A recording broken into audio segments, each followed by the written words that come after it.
Aloha mai takou, everyone. The meeting of the Kuli'ou'ou Kalani Neighborhood Board will now come to order. First, we have our emergency responders giving their reports. Aloha, folks. Aloha, officers. Can you please come on up?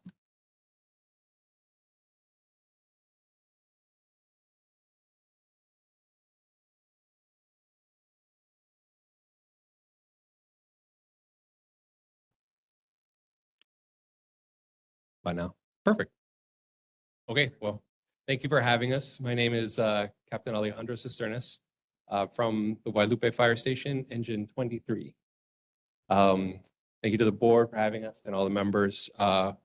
We have information previously requested from last month's neighborhood board meeting.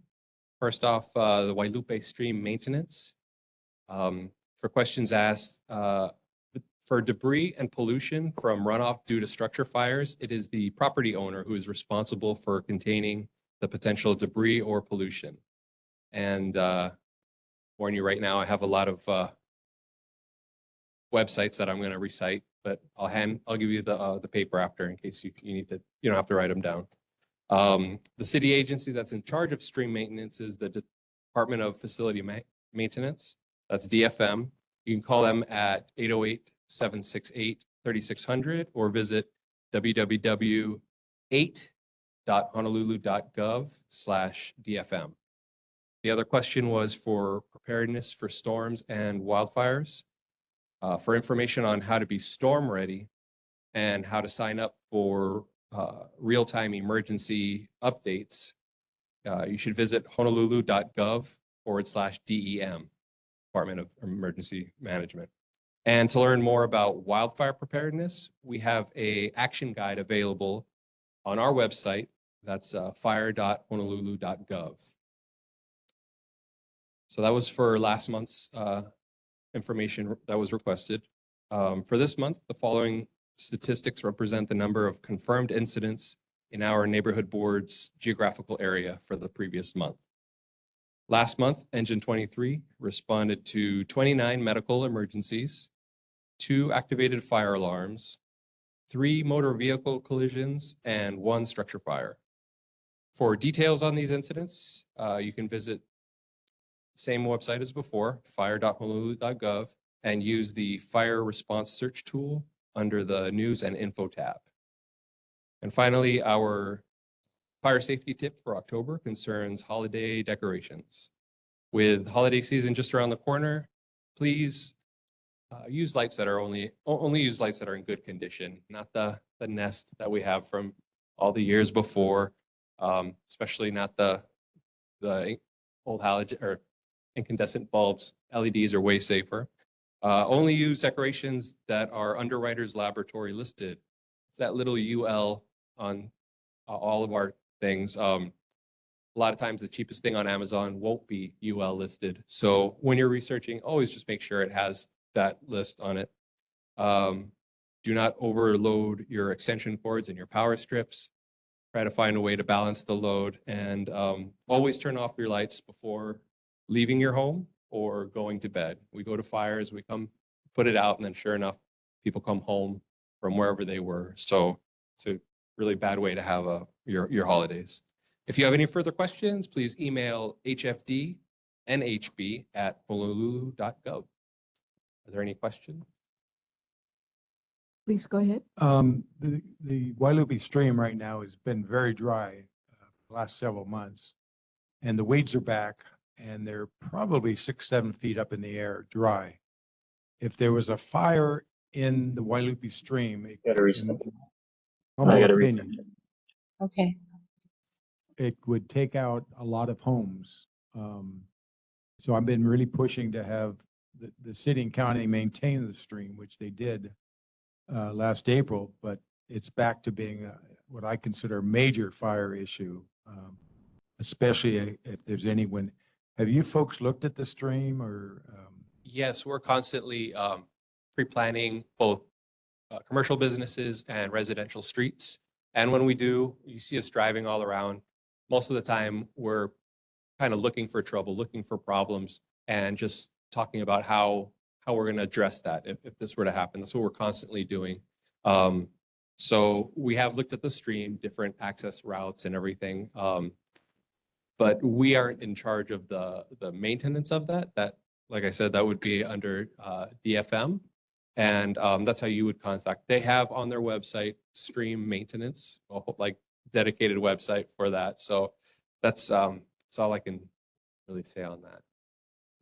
We've been in contact with the Seating County on this, and as you know, there was a fire to 2 homes just recently, and fortunately, it didn't catch into the stream because the neighbors were watering down not only their houses but the stream. But it's a major concern, and unfortunately, something bad's got to happen before anything good happens. So I do appreciate you looking at it and your opinion. Thank you. Bill, there was a response from the mayor, and it states DFM's Division of Road Maintenance inspected the Wailupe Stream area and confirmed vegetation overgrowth. This was in response to the concern you mentioned. A tentative schedule has been prepared for maintenance to be initiated by the end of November 2025 as weather permits and resources are available. Thank you very much. I appreciate that. Thank you, Captain. Are there, yes, another question for Hi, you, sir? this Could time, excuse me, could all speakers please identify themselves before they, mention what's on their mind? okay, this is me, Tim Stanton. This time last year, there was a brush fire going as you come down Pula Street from Kahala Kui, private enclave. On the left-hand side, there was quite a bit of a vicious fire, and you guys couldn't reach it from the bottom. You had to come to the top. One of the neighbors, an elderly lady, was luckily to be evacuated, and eventually she sold her house because it was damaged by smoke. I'm just wondering, this year is worse than last year. And on the other side going down, it's even worse again. So just as a heads up, that Pula Street is very, very steep either side. Thank you. Thank you very much. Are there any other questions for Honolulu Fire Department or the captain? No more questions. We thank you for all you do and are so glad that you are close to us and you always respond for all of our emergencies. We really appreciate it. Thank you very much. We can leave the Sure. Yes, please bring it. Thank you, sir. Thank you. Our next report is from the Honolulu Police Department. Are they online? Hi, good evening. I'm Hello. Lieutenant Mike Thompson. Oh, hi. I'll start with the stats from September. There was one motor vehicle theft with 2 the previous month, one burglary with 3 the previous month. There was eight thefts with 6 reported in August, 6 UEMVs with 1 reported the previous month. Total calls for service for the month of September is 5,864. And the safety tip for the month is for residential security tips for home burglary and theft prevention. And I'll just highlight some of them. Is safes are good for protecting your valuables, used for firearms, cash, jewelry, and other items you do not use regularly. Safe with exposed hinges are most vulnerable for attack, and all safes should be bolted down to the floor or the foundation to prevent them from being taken. Do not leave valuables in plain sight. Tools, weed whackers, lawnmowers, golf clubs are favorite targets for thieves and frequently left unsecured in open garages and carports. Never leave wallets, purses unattended in your car or in a shopping cart or even for a short period. Know your neighbors and their vehicles. Report any suspicious persons or vehicles in your neighborhood immediately to the police by calling 911. So alarm systems are good deterrents and are recommended. Obtain several estimates from established alarm companies and find a system that fits your needs and budgets. Louvered windows are intended for ventilation, not security. The most common way burglars enter to homes in Hawaii is by removing individual louvers. One prevention is gluing the louvers in or buying those locks that lock the louvers in. It seems to be a common way for burglars to get into houses. But you can find other tips for security for securing your home from burglaries on HPD's website, honolulupd.org. And I'll be happy to answer any questions that you may have. Thank you, Lieutenant. Do we have any questions for the police department? Yes, go ahead, Tim. Hi, this is Tim Stanton again. I've Hi, been sir. approached by several neighbors about the second big bend going up the hill on Pula Street. And I've mentioned this consistently since last year. Various neighbors have taken the signs down on the big bends where there's double yellow lines so they can park their cars there. I think that should be worth looking into and rectified because a lot of people have had near misses, particularly the second big bend going up. And secondly, I've been approached this week by neighbors who've been disturbed by people working on the Kahala Koa lot. They come in at 6:30, 6:45, radios, breakfast. They can't get in till 8 o'clock to start work. I'm sure there must be some regulations. Do you have any idea what it is? I'm not sure what that permit says, but the Kahala Koa lot is on what street? Paula, Poola, Paola Street. Okay, I'll have that checked. Thank you. Thank you very much. Welcome.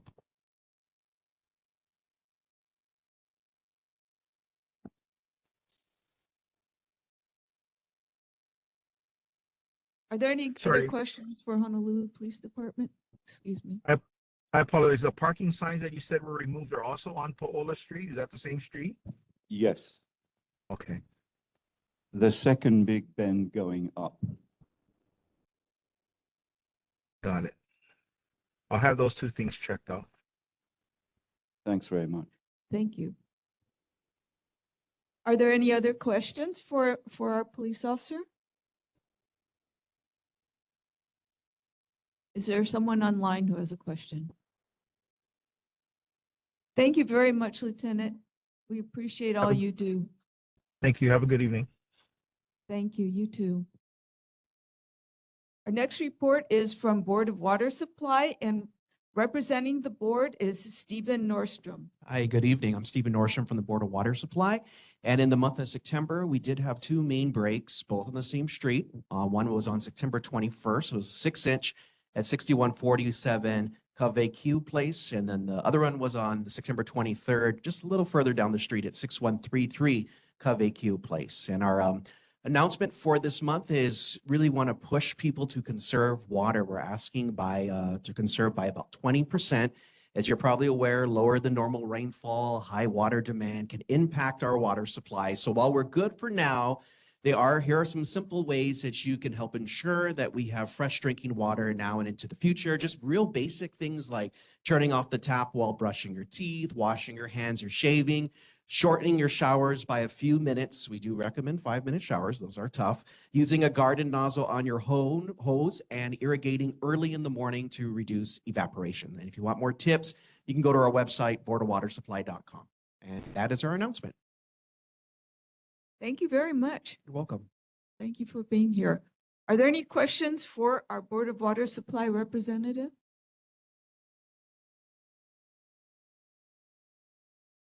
We have one. Janine, please go ahead. Hi, can you hear me? Yes. Hi. What work are you doing on the water tank above Wailaiki? I see the construction people there all the time, and I'm just wondering, are you refurbishing it or what? I am aware of work up there, but let me go back to the team and find out exactly what they're doing. You said this is the one on Wailaiki? Yeah, up above Okay, on the hill. What street, just so I make sure that I'm going for the correct one. Do you know the street?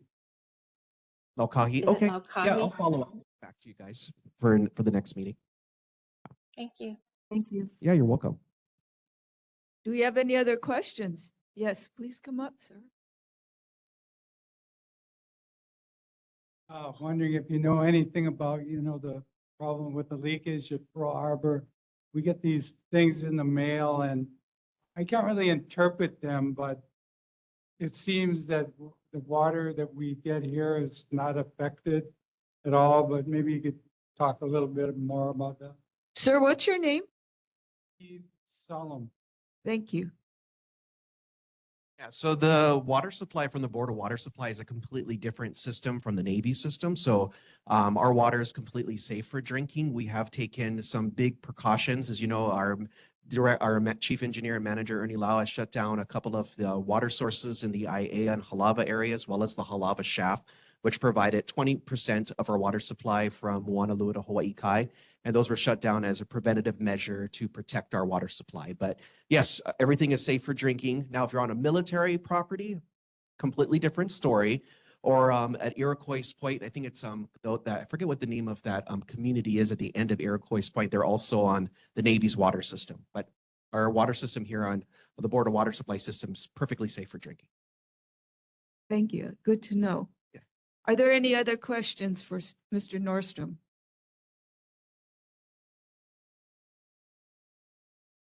No. Thank you very much for being here. You're very welcome. I hope that that Jimmy is feeling better soon. Oh yeah, I think he's on a vacation. He'll be back next week. Oh, okay. Yeah. Okay. Thank you. All right. Better than okay. All right, we will now proceed with board business. First, our vacancies. We have vacancies in Lower Wailaiki, one vacancy, one in Mid Wailaiki Ridge, one in Kainani and Wailupe Peninsula, and one in Wailoa Ridge and Niu Valley. Do we have any candidates who are here in person or online who would like to represent their community on the neighborhood board? Not today. Okay. Next item on board business is approval of the September 3rd regular meeting minutes. These have been distributed, and are there any corrections to the minutes? If there are no corrections, the minutes are approved. We have several resolutions tonight that I am pleased to bring before you, before the board. The first is the resolution regarding leash dogs in Wailaiki Park. The Department of Parks and Recreation invited all the communities, including the East Oahu communities, to recommend public parks that they believe would be suitable for the owners and their dogs who are on leashes. We gotta beware the owners to use. And so we did call out to our sub-districts, and only one sub-district responded, and this was Wailaiki. And I want to thank Sandy Pun and Michiko Wada, who wrote the resolution, and they sent out a petition which obtained 187 signatures. And I think Michiko just passed that out. So they worked really hard on this. And so let me ask the board, may I hear a move to consider the resolution? A second? Okay, thank you. It is moved and seconded to consider the resolution to support allowing leash dogs in Wailaiki. This, yeah. So I think this one was pretty straightforward. Is there any debate on this resolution as written? Yes, go ahead. Yes, William Kilcoyne. What if there's soccer in that park and there's not much space? What if they let the dogs off leash? Is there any penalty? And if someone gets bitten, what's the scoop on that? This specifically says leash dogs. This in the resolution. But who enforces if they don't honor that? the dogs off leash. Would one of the writers of the resolution like to come up and address that question?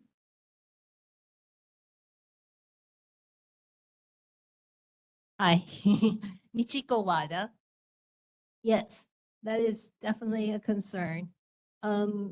There's already families that bring their dogs and the kids are playing soccer and the dogs are sitting or walking in the park and they coexist pretty friendly with our dogs. So there's already dogs walking in the park while the soccer games are being played. And as far as I know, we've all kind of got along and there hasn't been any problems. If there's ever a biting incident, that would be the purview of the HPD. We can call HPD right away. And especially in regards to this, that is a definite concern. And so DPR, the Department of Public or Parks and Recreation, they mentioned a new act. I think it's Act 221. Hold on.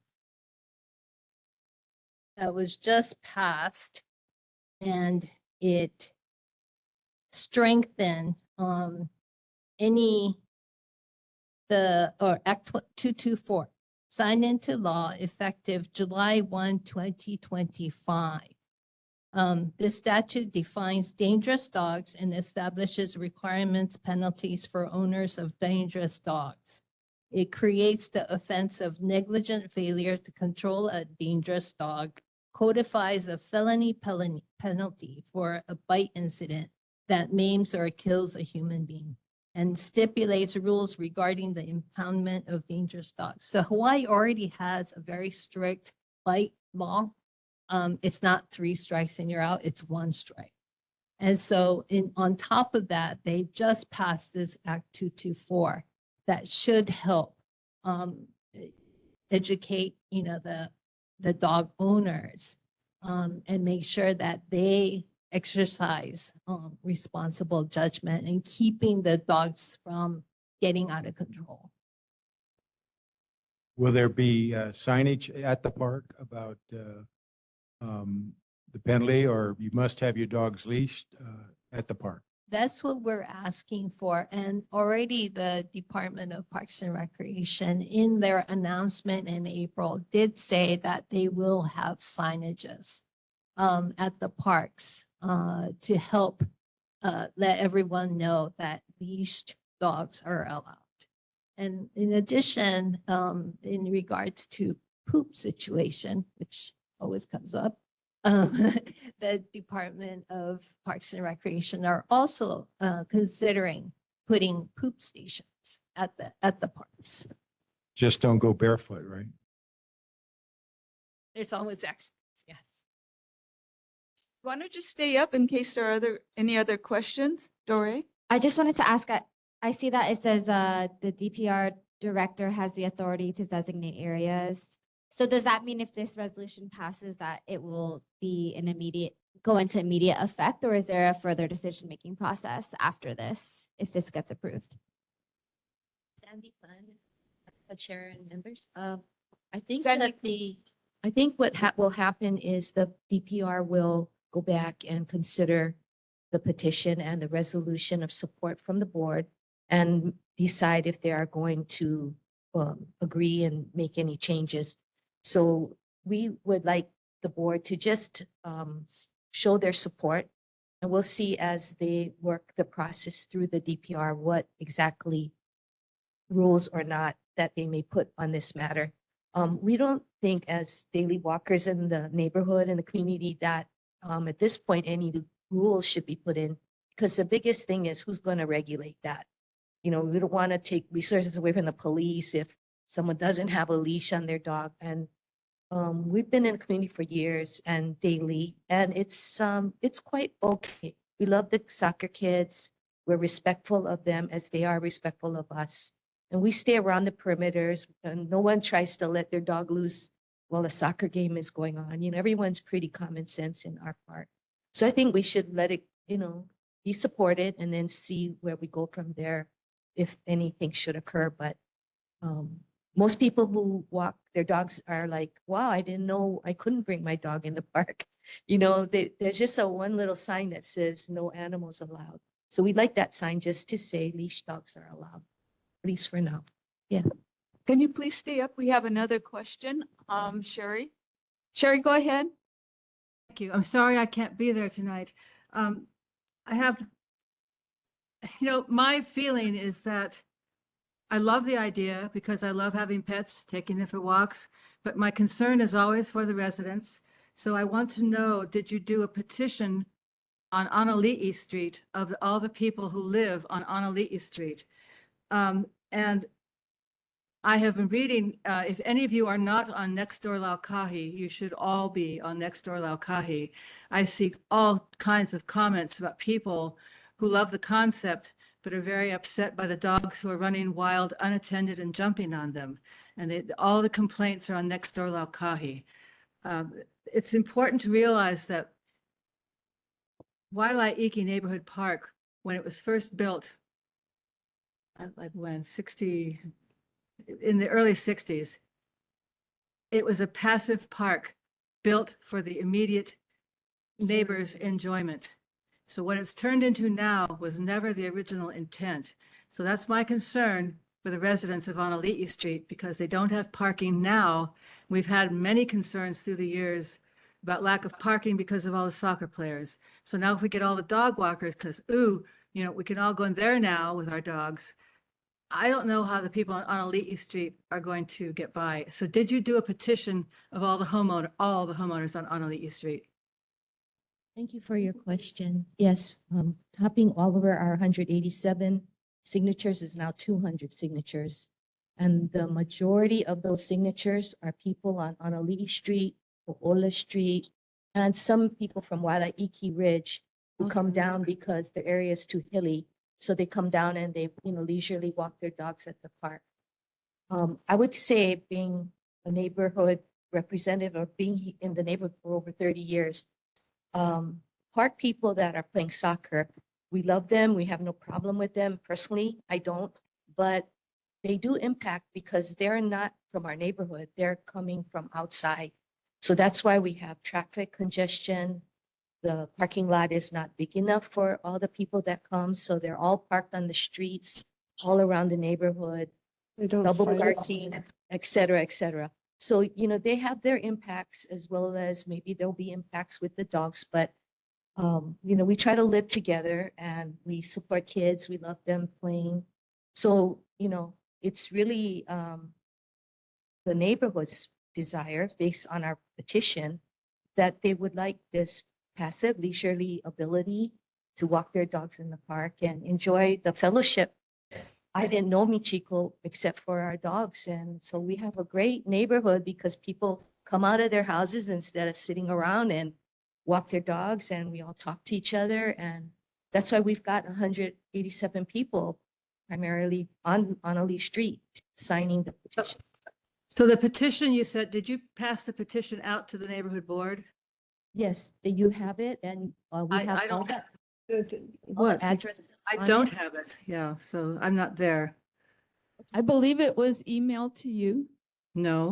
To everybody, to all the board members. I have the resolution. I don't have any petition. So my concern is for Honoli'i Street, and I think the first names you should have done were all the people who live on Honoli'i Street. And I didn't see a petition handed out, so I can't make my own assessment. So my concern is always for them. It's not my district, but they've come through many of the years complaining about the fact they can't park, the fact of the people's, burning fires, barbecues, and putting the ashes in their bushes and using their bushes as a urinal. So, I don't know what to say, because I love the idea, but I don't know how Honoli'i feels, Honoli'i Street residents. So the petition that was submitted and was sent online to everyone has everybody's address on it.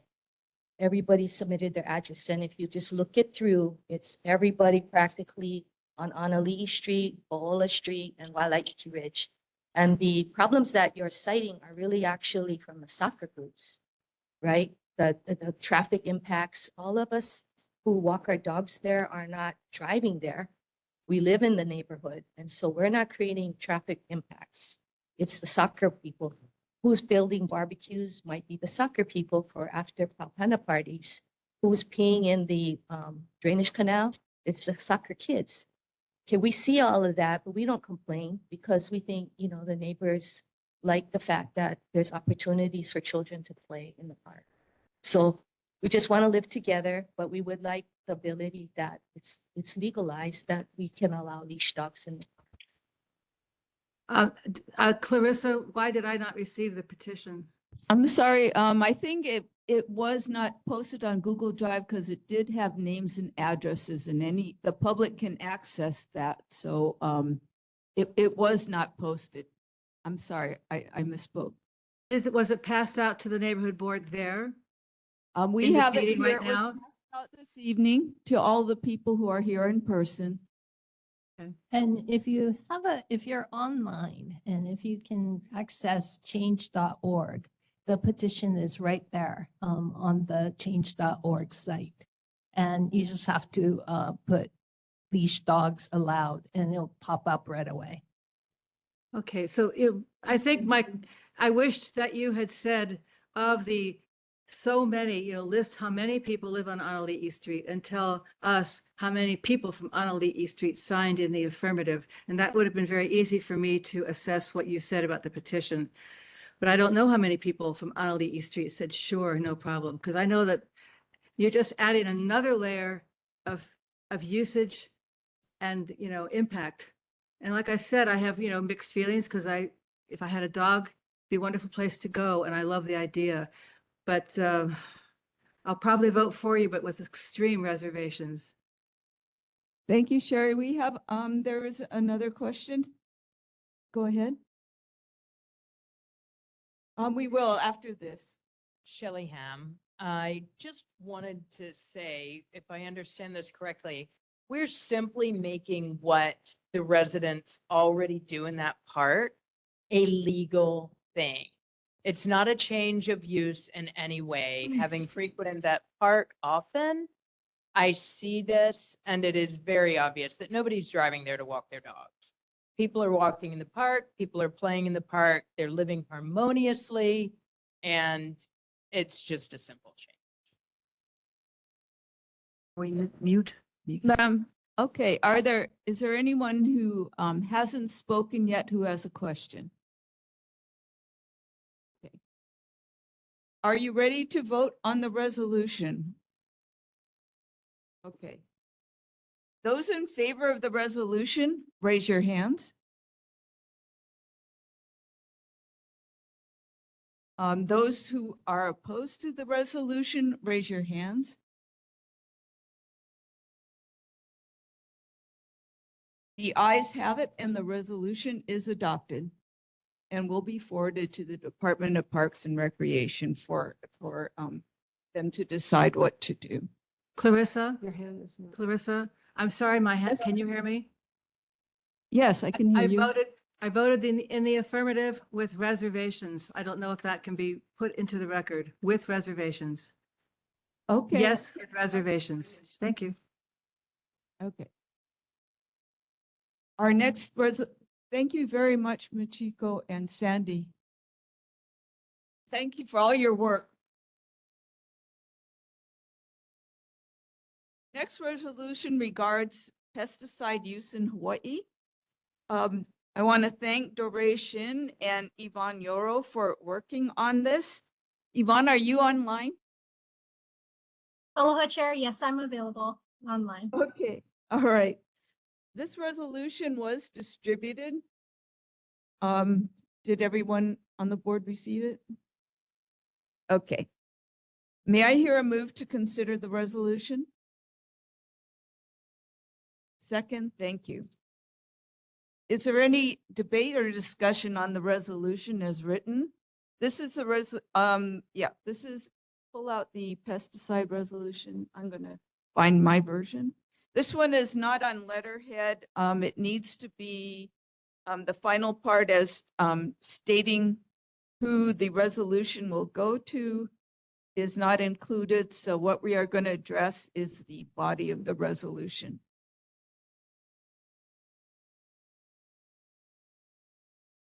Did everyone find their copy? Okay. Oh, there is? Oh, okay. My printer printed on both sides. All right. So it is complete. Is there any debate on the resolution, or is everyone happy with it as written? Are there any questions? Okay. Hand raised. Okay, go ahead, Sherry. Once again, I don't have it. I have a copy of the old resolution from last month. Was it changed to fit this month? Resolutions. The resolution was sent out to everybody. Well, gee, I'm not getting stuff. I'm sitting here looking at my email list and I don't see it. I just need to know if they made amendments to include protections against, or, against the rhinoceros beetle.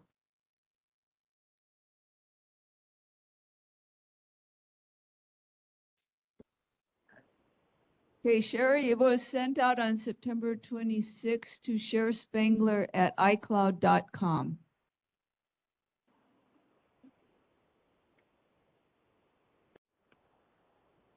I'm Yeah, looking at it right now and I don't see it. Oh. Maybe Is it's it- on your spam, but we see your email on here. Also, there's Probably no, there's no additional whereas that you. So no, But- because Cowie Lucas brought up last month that she had concerns about the rhinoceros beetle, and I don't know if that was, thank you, Cowie, please speak.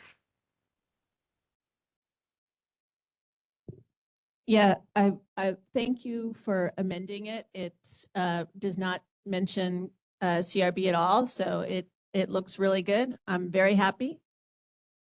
Right. Are there any other questions relating to the resolution? Are you ready to vote on the resolution? Okay. Those in favor of supporting the resolution regarding pesticide use in Hawaii, please raise your hands. Any opposed? Please raise your hands. Okay, hands down. Are you opposed, Sherry? Are you supporting it? My hand is Okay. raised. She raised it in support.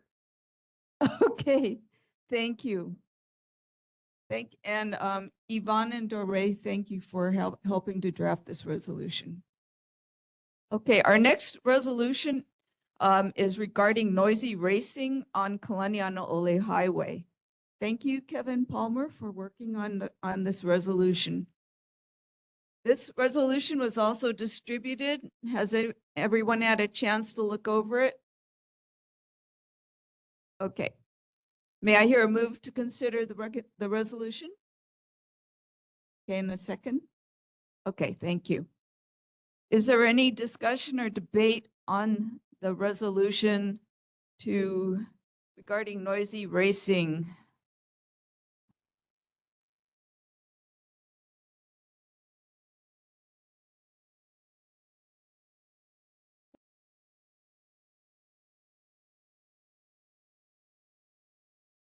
Sherry, go ahead. I'm just wanting to share that I'm really happy someone did this because it's been a concern since I've been on the neighborhood board starting back in 1989. The Kahala Neighborhood Board, as I said last month, are losing their minds with the racers on the freeway that continue on Kalani Highway. They, for fun, go up Laukahi, come down, and continue on out to who knows where. So anyway, I'm really, really grateful. And I hope the police and our governor and the mayor take action on this. Thank you so much, whoever put this forward. I also just want to add that because Clarissa and I were emailing because there was a press release from the state, I think HDOT or the city, that they were testing out all of these noise detection cameras, but our area was not included on any of their original testing locations. So hopefully this will encourage them to include our district in their pilot program. I could go ahead and read it to you. Oh, okay. Would you like me to read the resolution to you? It's short. Okay. It's called a resolution regarding night racing on Kalani Highway. Whereas Kalani Highway between Kahala and Hawaii Kai is used for road racing at night, and whereas a number of racing vehicles have modified exhaust systems that create a deafening noise, and whereas the noise disturbs residents who live close to the highway to the extent of disturbing their sleep and negatively affecting people with PTSD, be it resolved that the board requests that the Honolulu Police Department, the State Department of Transportation, and the Director of the City Department of Transportation consider the following mitigation measures to address racing at night on Kalani Highway. A, install speed and noise cameras along Kalani Highway between Kahala and Hawaii Kai. And B, apprehend drivers with loud vehicles who are racing at night. And then there's a section that states who this resolution will be sent out to. Were you able to hear me? Okay. Can you please come up to the mic? Thank you. My name's Steve Sullum, and I'm glad to have come to this meeting with that problem because it's an acute problem for us.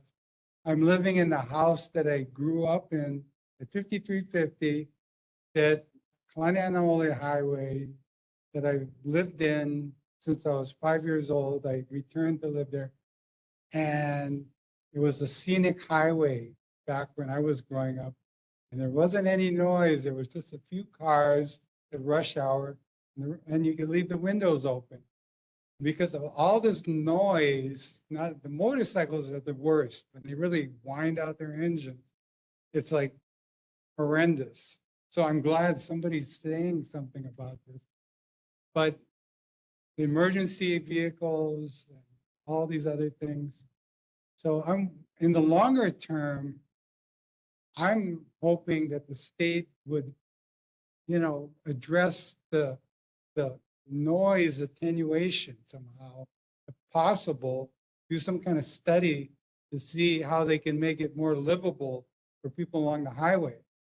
Because my answer is we can no longer leave the windows open. That was one of the nice things of living there growing up, was the trade winds blew through.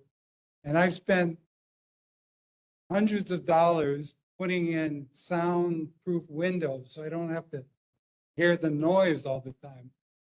And our house is actually set back 100 feet from the highway, so we're kind of lucky. But I'm really glad to hear that you're making this resolution. I hope there's some kind of enforcement that the police can do with it.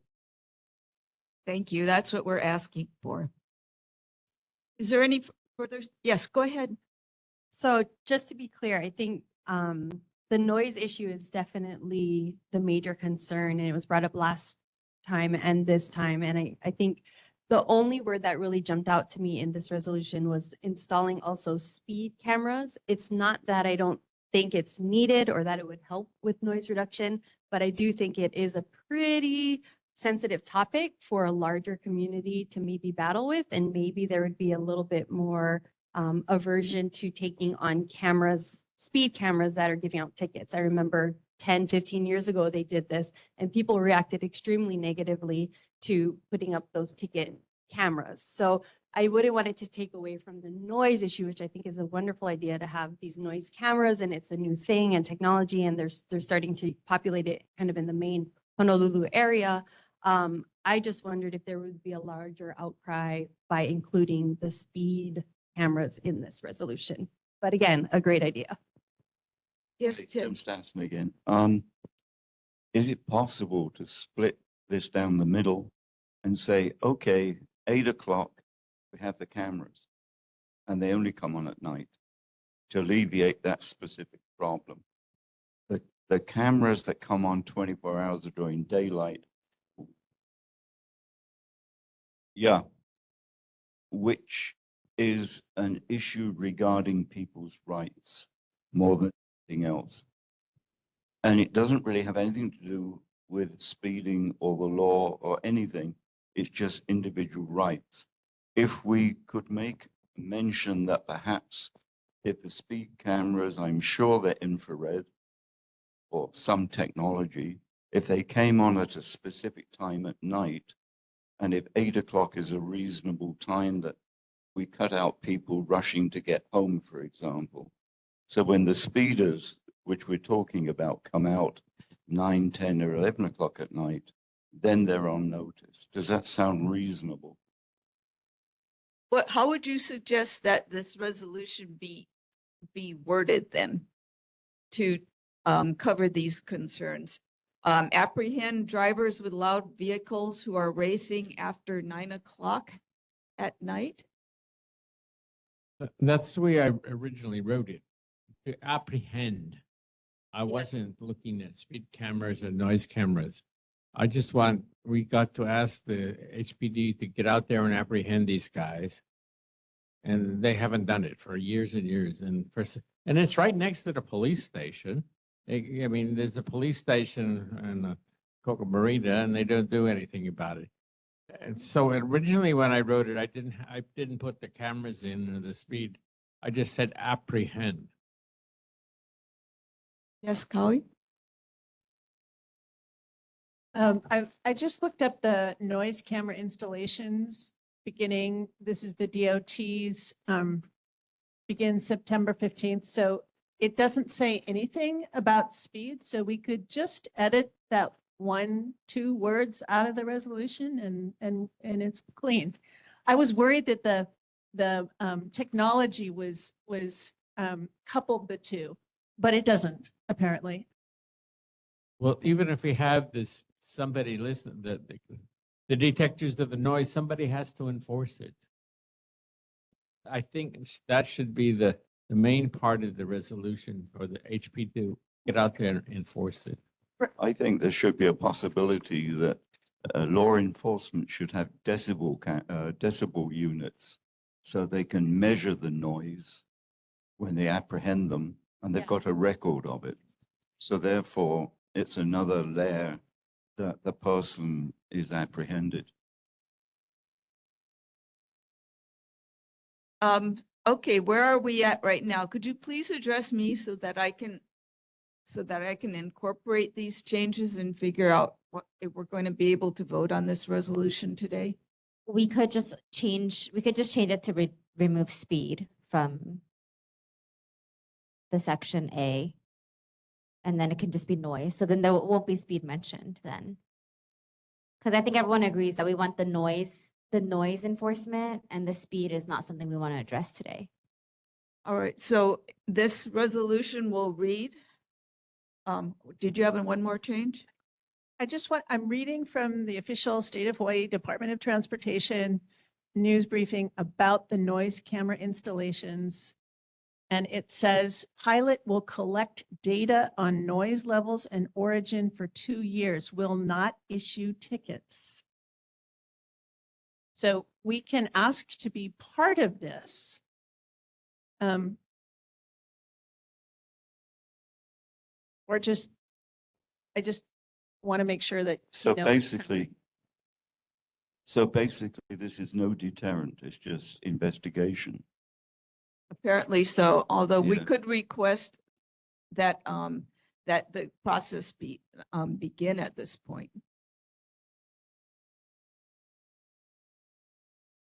Sherry was next. Go ahead, Sherry.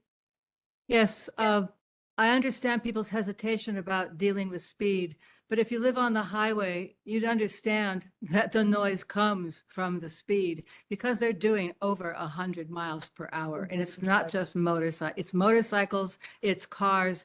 And the police, I've asked them through the decades, and they said, oh, well, we can't catch them. Their cars are faster than ours. or their motorcycles. So I want to remind our board and anyone listening, the reason the speed limit on the highway is 35 miles per hour is that it's a residential corridor. It's kind of a wink-wink situation. And if they were to go a legal speed limit increase over 35, they'd have to do sound baffle walls along the whole corridor. And that's why people like us who live on the highway can't leave our windows open anymore because of the noise. But the fact is, the noise is coming from the speed. And they literally, I look out at the intersection, they're through the intersection in not even a second. It's in a blink of an eye and they're gone. You know, you can't understand how fast they go. And that's where the noise comes from. If they just putted through, you wouldn't have a noise problem. So, you know, I understand the, you know, hesitation, but speed is where the noise is coming from with the cars. And that's like you know, 1 + 1 = 2. So, you know, I'll vote for any resolution, but you've got to look at why the noise is there. It's speed. But it's Okay, thank not you. just, it's not just 10 miles over, it's 90 or, you know, 70 to 80 miles per hour over. So let's deal with We the hear you, reality. Cheryl. We've got two Thank more you. questions, two more issues of discussion. Please go ahead. I'd like to respectfully disagree. It's not necessarily they're driving at 100 miles per hour. It's Please them, give us your name. what's your- Alex, Alex what? Alex Shu, SHU. Okay, thank you. So it's people driving fast, yes, but it's also the deceleration, the pops that comes from it, revving of the engines, loud Harleys. And on a side note, is the DOT here tonight? No. Okay. I was gonna ask them why Harleys never have mufflers and they're so loud, you know? But yeah, it's the deceleration, it's the popping, it's the revving of the engine. We live on a straight and it comes around the bend from Mauna Loa Bay, so people race down that straight.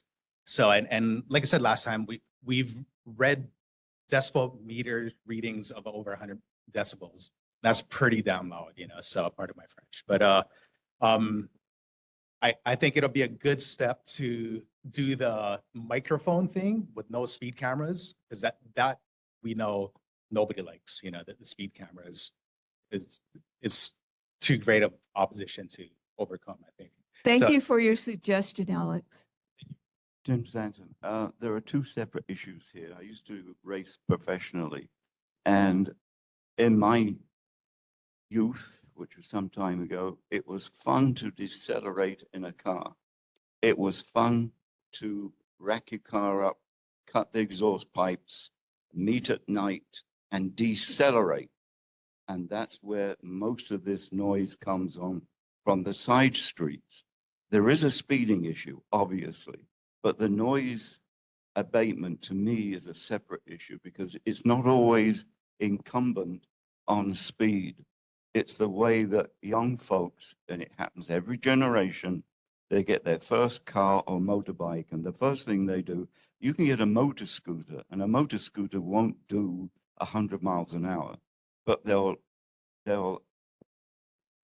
what's the word, to the muffler, and they'll take the muffler off or they work on it just to make noise when it decelerates.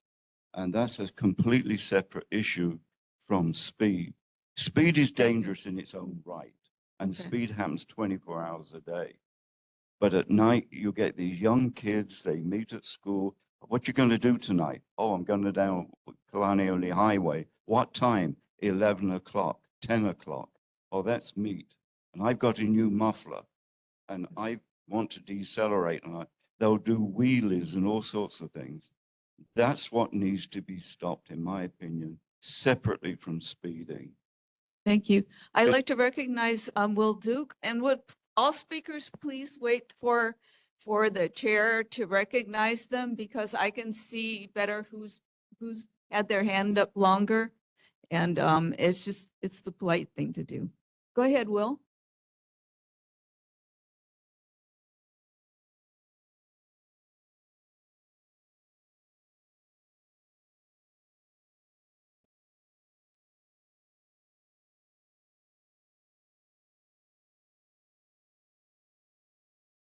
Can you hear me now?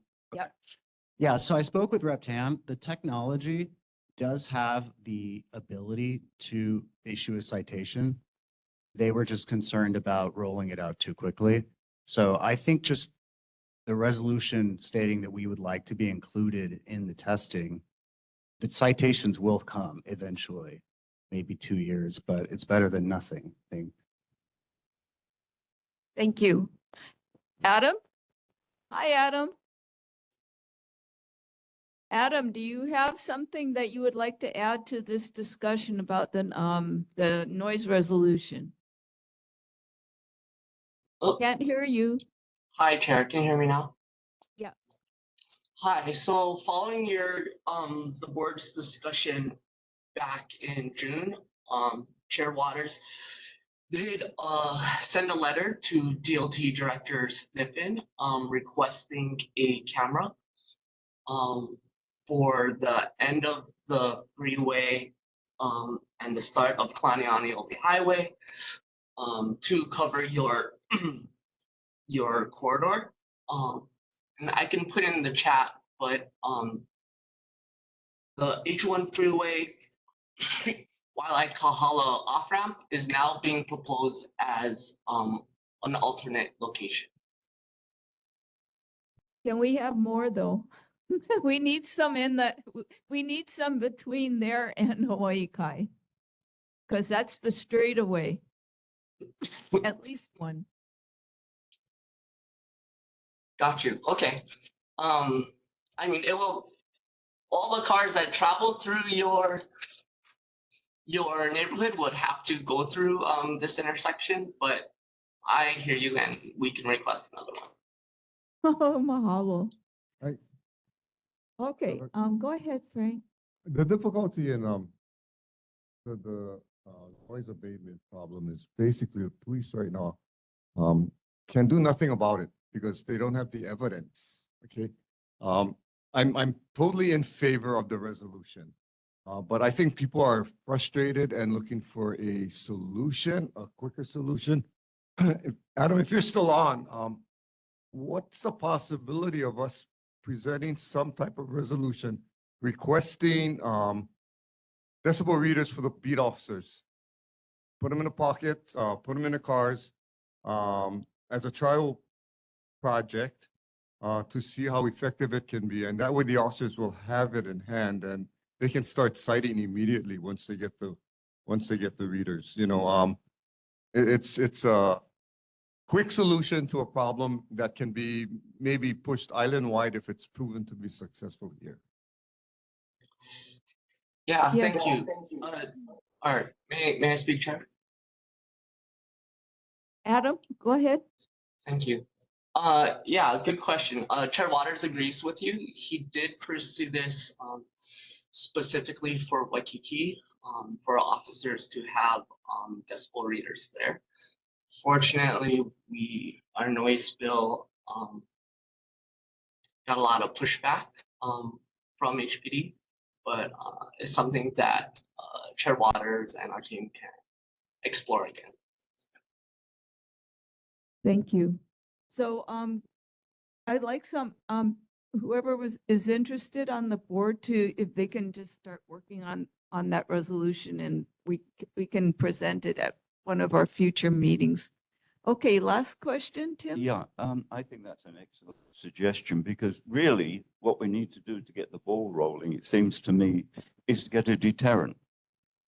And then once we get a deterrent in this area, the people can maybe rest easy at night. I hate to say it, but maybe then the young kids will go to Mauna Loa. I mean, that's what might happen because they're geniuses. They're seniors at high school. But if we can set up a deterrent and folks know it's advertised maybe by the police or whoever, Adam, that this area is doing a pilot program, watch it. Don't come down here. So may I bring up, yes, go ahead, come up, please. I think that you really need to leave to the experts because, well, my name's Steve Solomon again. Because some people live down from Hanama Bay, they say it's decelerating. And I say, no, no, no, no, where I live, it's accelerating because I live on the flatlands. So it's really where you live, what the noise is. But the really painful noise where we live is them accelerating and running up the RPMs really high. But the point is the noise. So, there's not anybody, I'm not arguing about that. Well, may I have yes, Kevin? Well, I'm wondering, would the board be ready to vote on the resolution with this wording? So be it resolved, that the board requests all of this. And install noise cameras along Kalani Highway between Kahala and Hawaii Kai. And B, apprehend drivers with loud vehicles who are racing at night. Can we start with that? Okay, great. So those in favor of the resolution with the change of, leaving out, striking out speed and having it read, install noise cameras, please raise your hands. Okay, thank you. Thank you. You may lower your hands. All those who oppose the resolution as written, please raise your hands. Okay, thank you all.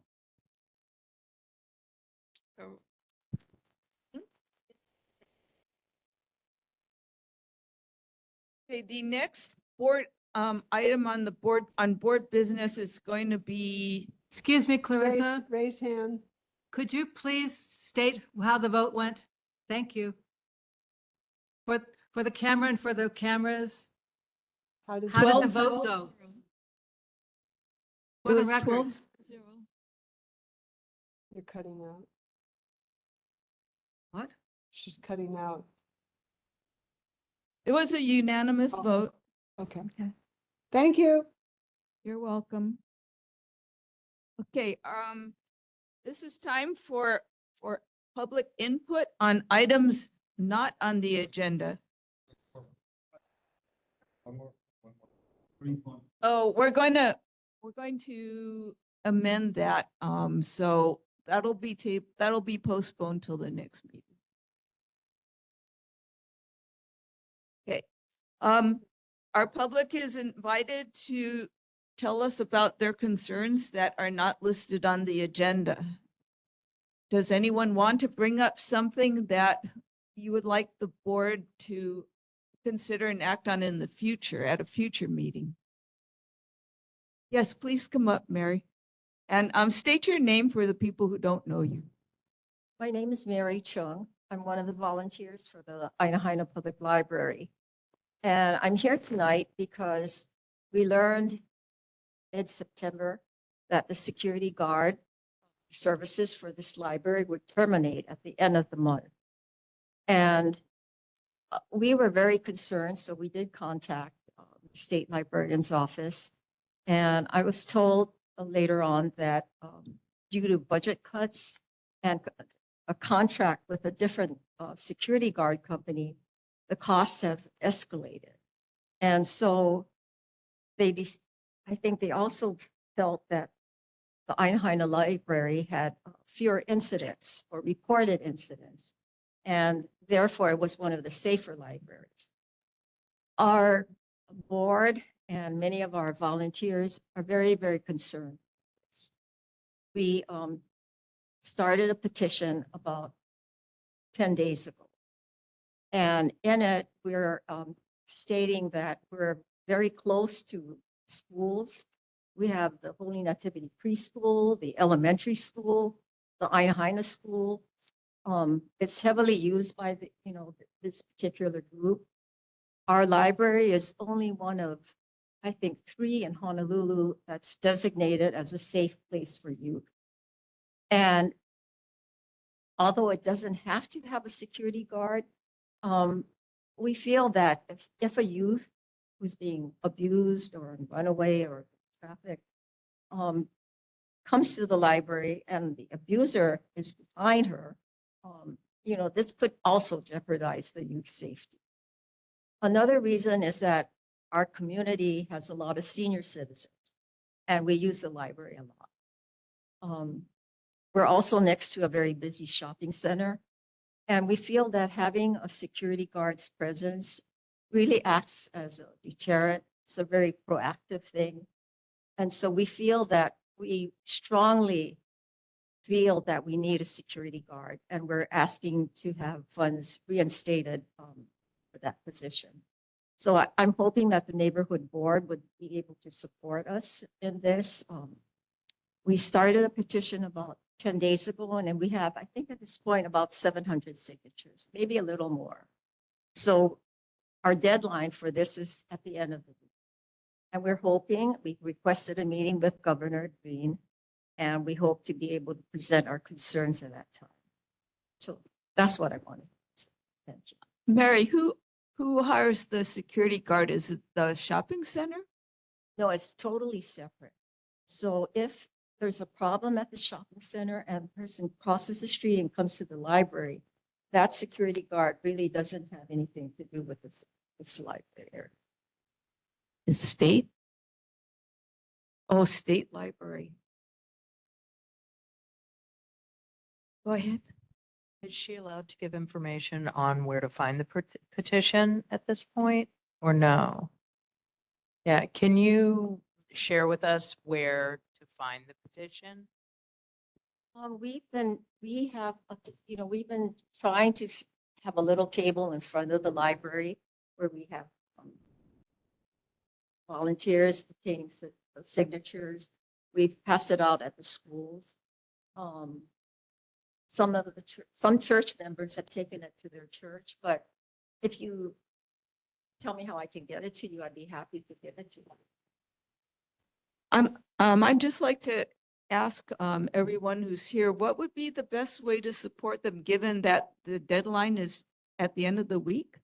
Is a week from now? Is that what you said? We're looking at October 4th to try to get all our petitions together. But it'll probably take a while to get an appointment with government. Because right now you don't have a security guard. Is that? This is the first day without a security. I see.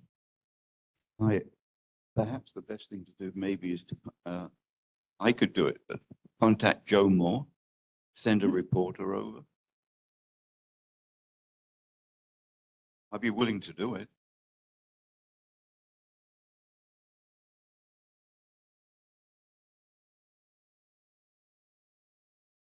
Produce it to us. Any other suggestions for how to get this the attention it needs? Doreen, do you have a mic? What are you going to do you have a suggestion? for what to do? Yes.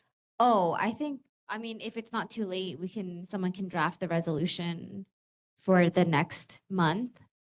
But I don't know if anyone from the state is on the call or if we want to help initiate any contact. Because maybe somewhere beneath the governor. Yeah. Oh, Dave, could you help us? Hello, Dave.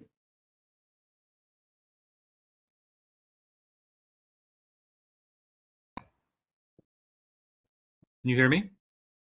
Hi.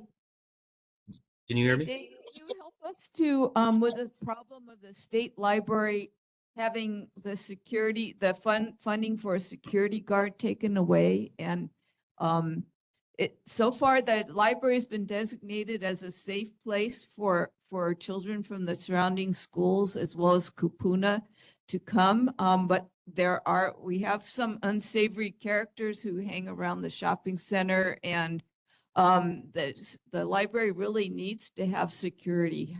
What can we do about this?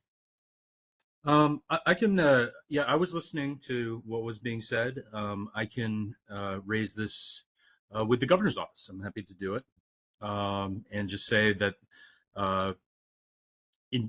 that there were concerns expressed at the neighborhood board meeting that as of today, that today being the first day, that there was no security guard presence at the Ainahaina Public Library, and that that this is causing concern, and I can see what is able to be done.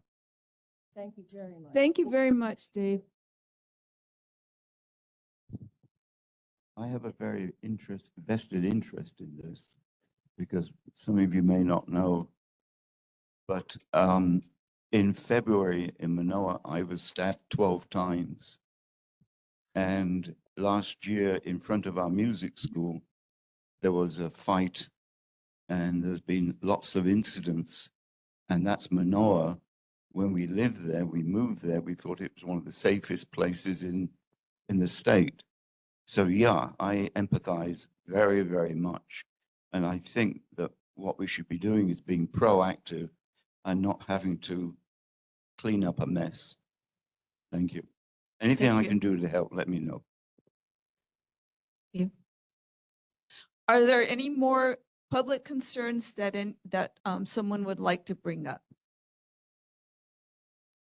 I'm very sorry to keep taking your time, but when I walked around the neighborhood to get signatures from people, everyone brought up an issue that they might have. So I have two more.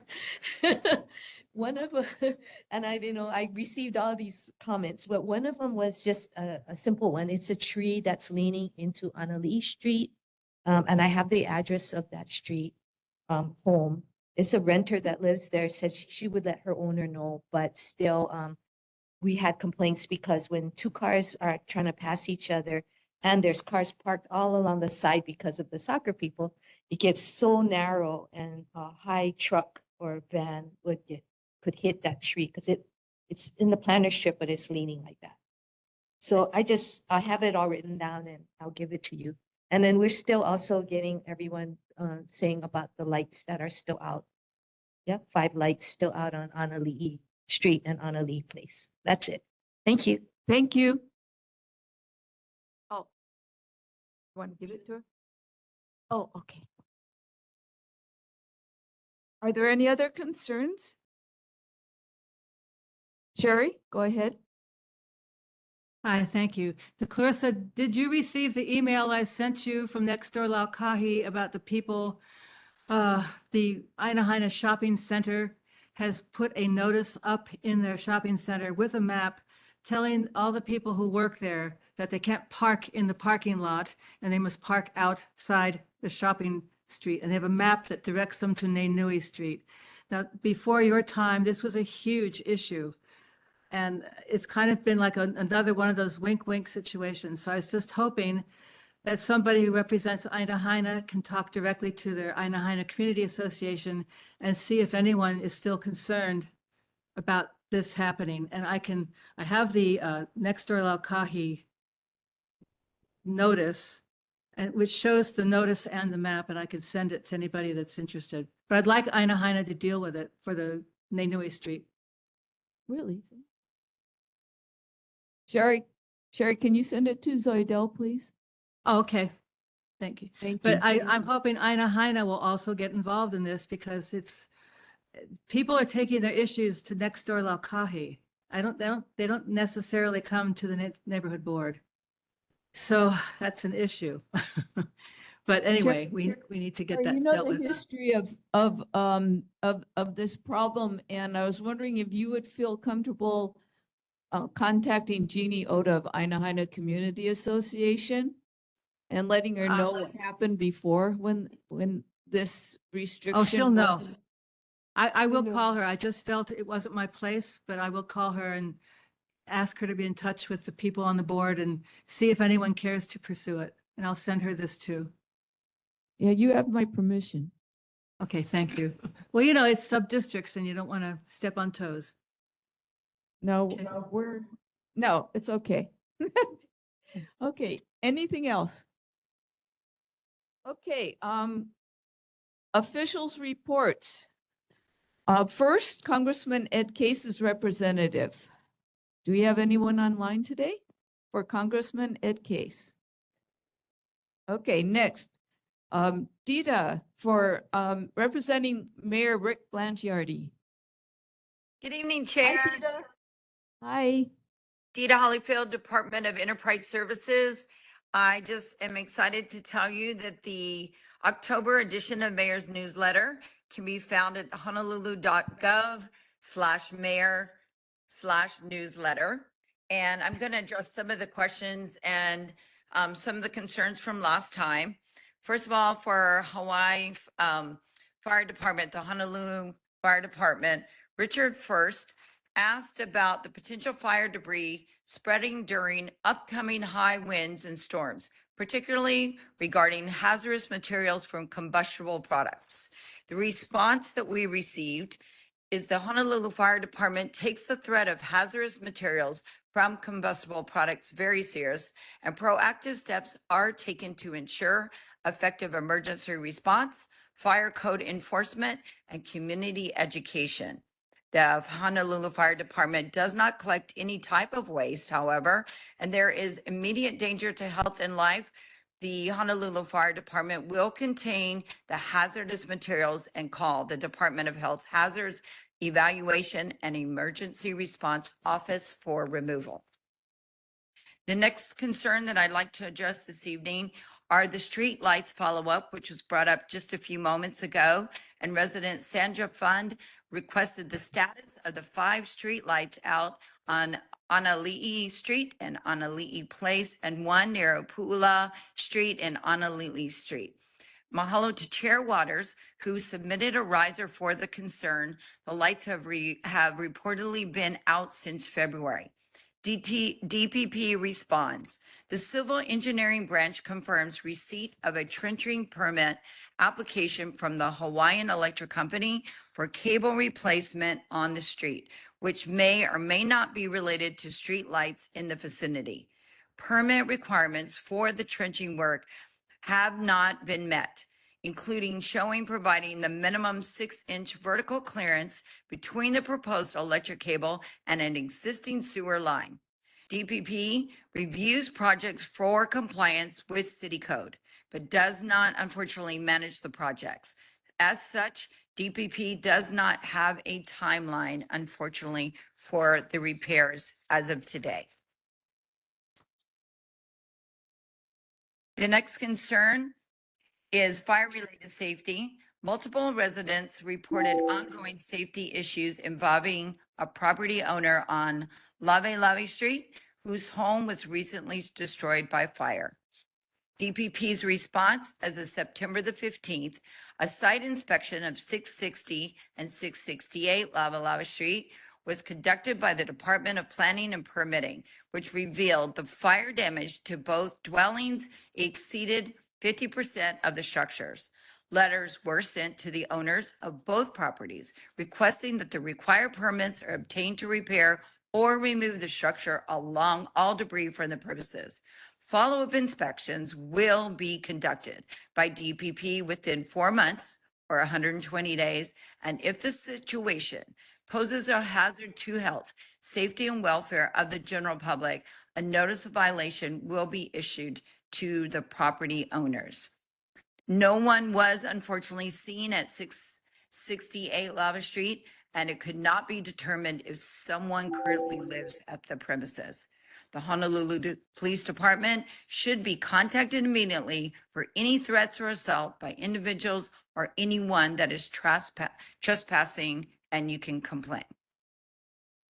And then HPD, City Council Chair Tommy Waters, also and staff, along with Anton Krucky, Director of the Department of Community Services, held a neighborhood meeting and the Aina Haina community on September 5th. Community members brought their concerns of safety in regards to the property owner's possible decline in his mental faculties. The Honolulu Police Department shared what was needed from the community in regards to reporting suspicious activities as well as crimes. Chair Waters' office, along with Director Krunke, posed various avenues that the city will take to address their concerns. And a big mahalo also to Adam Dew this evening for always being a champion of all of the concerns that we have that are sent to the office of the mayor. And lastly, would like to share from my heart a big mahalo, because I know that your neighborhood, especially the people that are listening in and are attending, did a great job the night of the Fiji concert. As Director of Enterprise Services, I oversee the Honolulu Zoo, the 6 municipal golf courses, and of course, the Waikiki Shell, the Blaisdell, and the Concert Hall. And we have a tremendous success story to report. Over 30,000 people in attendance, not one single arrest, and not one single major incident happened whatsoever. I know the traffic was tough and you were all on the cusp of that. And we just want to say big mahalo from my heart to you for letting us celebrate the life of Fiji, and arguably one of the greatest events to ever happen in the music entertainment industry. So we appreciate everybody here. Thank you, Dita, for following up on all the concerns that we mentioned. I just I'm wondering, what do the residents on Ali'i Street do about having to maneuver around with their cars in the dark? Chair, thank you so much for posing that question. I cannot say that I'm an expert in this area, but what I can commit to is have a full report on some action steps that we can all take together as a team. And I will certainly address that at the next meeting. Thank you. We have a question, or at least one question for you, ma'am. Go ahead, Mecca. Hi, Mecca Munsing here.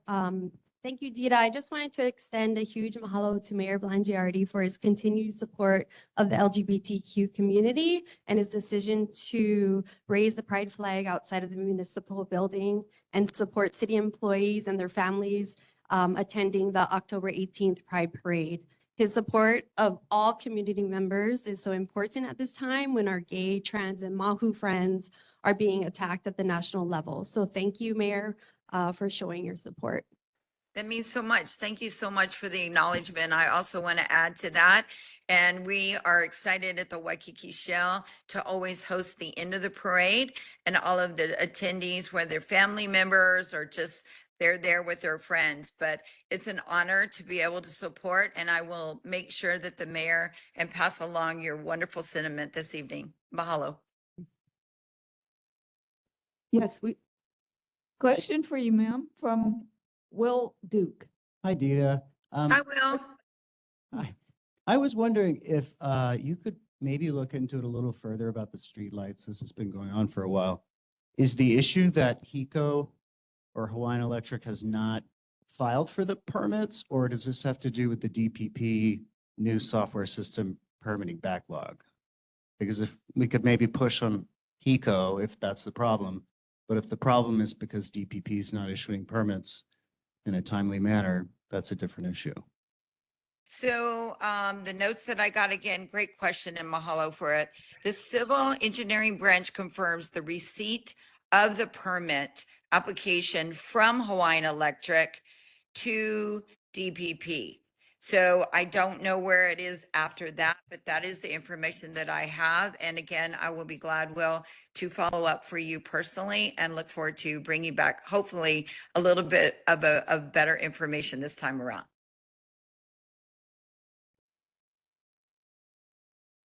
Any other questions for the mayor, for Dita? Oh, we don't see any more. You've answered them all. Thank you very much for being with us tonight and for all your help. Mahalo, Chair. Thank you so much. It's an honor. Thank you. Next, we have Dave Day. He is the representative for Governor Josh Green. Dave, go ahead. Hello. Good evening, everybody. Dave Day, I'm the Special Assistant to the Attorney General. I'm here as Governor Green's representative today. I'll begin by reporting back on a question that was raised last meeting regarding the issue of potential land exchange with the U.S. Army. So I have here a statement from the governor's office. Governor Green and U.S. Secretary of the Army Dan Driscoll recently announced a non-binding statement of principles on land use in areas of mutual benefit to the people of Hawaii. This shared framework sets the stage for ongoing discussions about restoring lands, protecting culture, supporting national security, and strengthening Hawaii's communities. This is not a contract, but a starting point. It opens the door for conversations about returning lands for cultural and community use, cleaning up unexploded ordnance, protecting water resources, securing housing commitments and opportunities for Native Hawaiian homeownership, and ensuring federal support for infrastructure and energy needs. Governor Green and Secretary Driscoll anticipate working toward a memorandum of understanding by the end of this year, with the goal of outlining clear parameters for a fair land arrangement. The governor has made it clear that Hawaii must secure a deal that respects our people, land, and culture. Governor Green has also encouraged residents to share their constructive ideas and thoughts on how federal support can best serve Hawaii's future. For more information and to submit ideas, please visit engage.hawaii.gov. Once again, that is engage.hawaii.gov. A question was asked regarding the decision-making on any land grants, and this is a legal question and one that I'm very familiar with. Authority for the decision rests not with the governor, but with the Board of Land and Natural Resources, whose members include Native Hawaiians. The Board of Land and Natural Resources is composed of 7 members, 1 from each of the 4 land districts, Oahu, Hawaii Island, Maui, Kauai. 2 at large, and the chair, who is also the executive head of the Department of Land and Natural Resources. The Board of Land and Natural Resources convenes twice monthly, with limited exceptions, to review and take action on submittals from department staff, including land leases and conservation district use applications. And that's the statement that I have. I'm otherwise open for questions. Questions for Governor Josh Green through Dave Day. Or, you know, Dave is an attorney, and he understands what's written and what's between the lines. So any questions that you want to pose to him? Janine, go ahead. Hi, Janine? Dave. Hi, Janine. Can you hear me? I can. Yes, I do work at a healthcare facility, and I was kind of shocked when the healthcare facility has been providing us COVID shots for the last 5 years, and all of a sudden said no because the CDC had recommended not getting COVID shots. So I was very surprised to see that, but then happy to see that we had joined the Western Alliance with California, Washington, and Oregon to set our own standards, because our people do want to have vaccines and do want to be protected. So I just wanted to make sure that if you bring back to the governor that especially people who work in the healthcare industry are very happy that we've done this, and we now have some direction other than just conspiracies about what vaccines do or do not do. Thank you very much.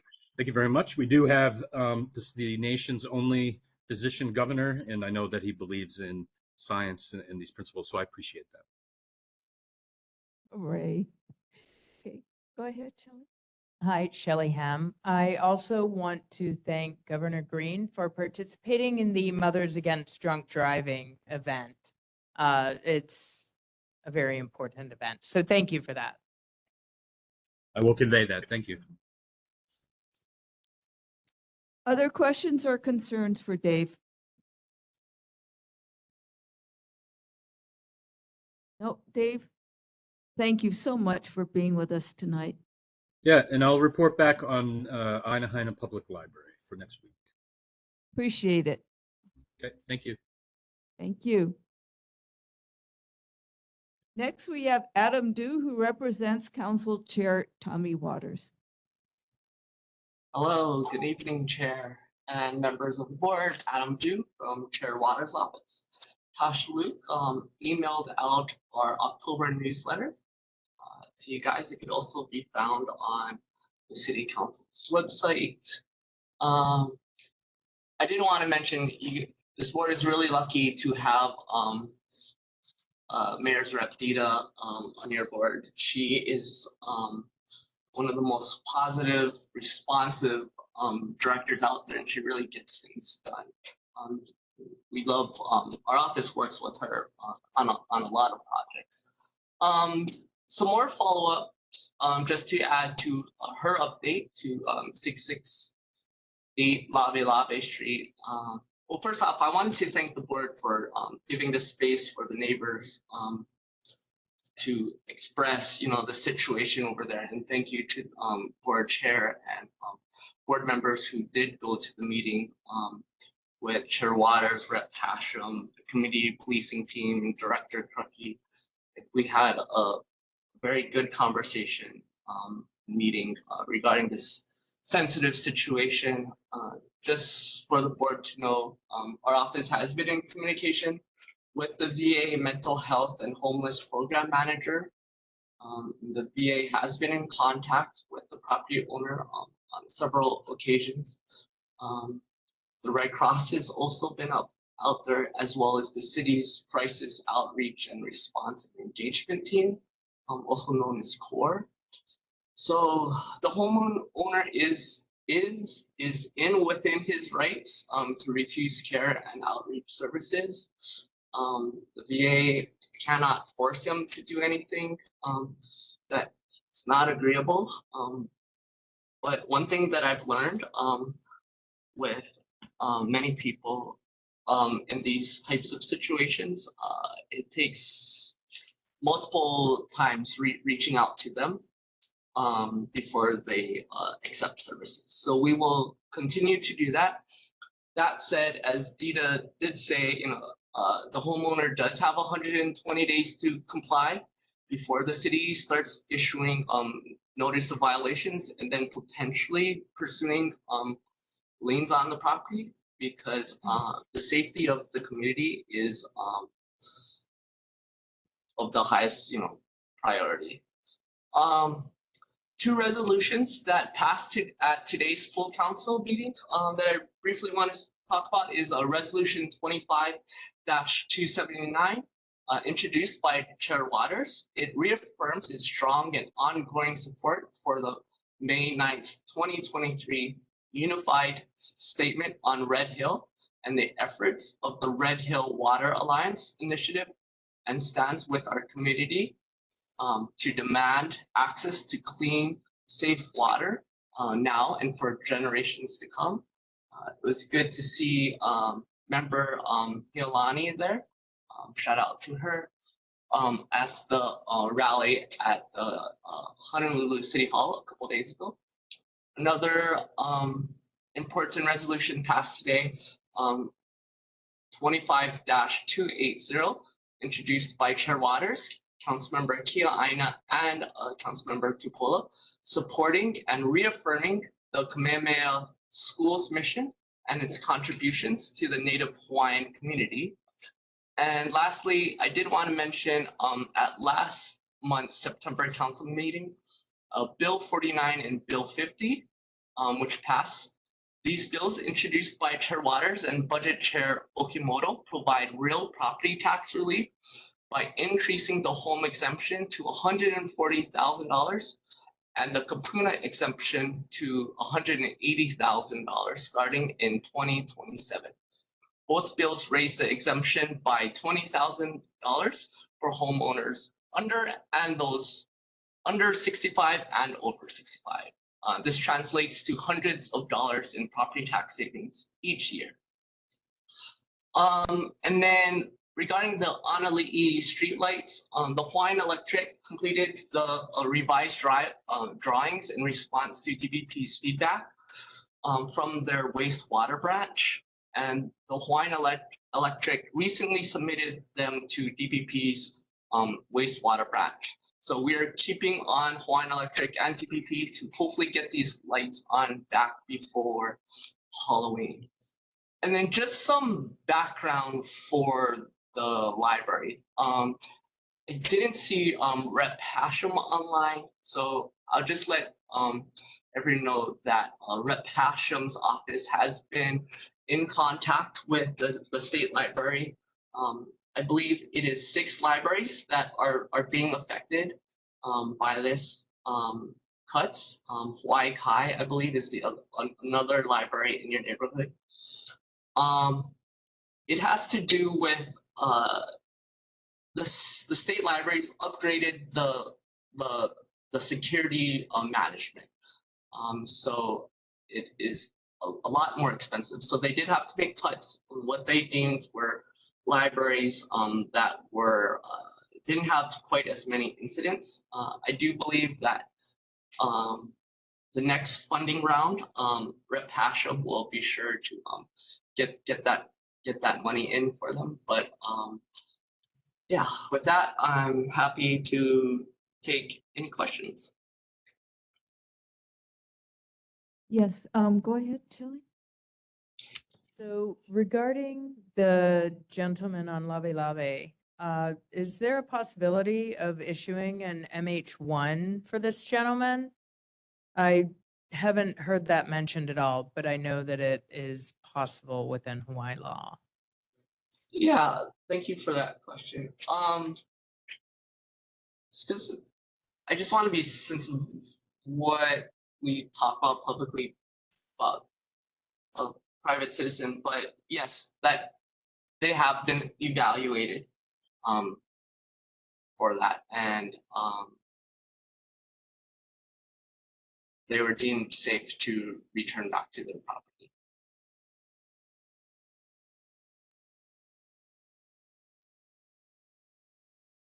Thank you. Shelley, can you please explain what an MH1 is? So police officers and psychologists have the possibility of issuing a mental health hold for individuals who are deemed unsafe to themselves or to others. And so that's what an MH1 is. And I would have made the assumption that the individual would not have passed to go back. But apparently they determined he is. Thank you for explaining. You have a question from Sherry? Sherry, is that right? Did you raise your hand? Yes, thank you. Adam, hello, hi. The community at large, lots of them are asking me about the update on when the Kalani Iki Wai'ele Street traffic signal modernization project is going to happen, since nobody from the state or the city or anybody, any office has an answer to that, which I find very weird. And I'm hoping that since Councilman Waters has supported the protection of residential streets on Mauka and Makai of the highway, and of actually down the corridor, that maybe you could pursue it and find out what the date is for the start of this project, because no one's talking about it. None of the people on the corridor know it's coming, Hawaii Kai or the corridor or Kahala. They don't know what a zoo is awaiting them. So we need to find out. Casey's absent. Is there any way you Yes. can pursue it? Yeah, thank you, Member Spangler. I'll get that information to you. I also encourage the board to contact our office as soon as they have their questions. You don't have to wait till the neighborhood board. That way, at the neighborhood board meeting, I can report these answers to you instead of you guys having to wait. But yes, I will follow up and I will get you guys that information. Thank you. Mahalo. Do we have any other questions for Council Chair Waters, for Adam? Adam, do? No? Adam, we want to thank both you and Council Chair Waters for caring about our community and giving us a helping hand when we need it. Thank you so much. Thank you, Chair. I believe there's a hand raise.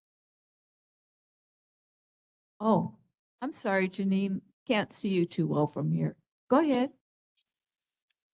Hi, thank you, Chair. Adam, just wanted to ask if you could bring back to the chair my thanks for his passing of the bills that you talked about, and then also, especially for the resolutions supporting Kamehameha schools. You know, it's very hard when people who are not even from here decide that, you know, that they know what's good for us, and I just appreciate his support on that. Thank you. Thank you, Member Johnson. Yeah, something Tommy believes, excuse me, believes passionately about. I'll send the board copies of the resolution. Thanks Thank you. again, Adam. Okay, I'd like to welcome the representative for Senator Stanley Chang. Do we have a representative for the senator? No, okay. Representative Mark Hashem, are you with us tonight? No, okay. Is Casey Abe with us tonight from Hawaii Department of Transportation? No, okay.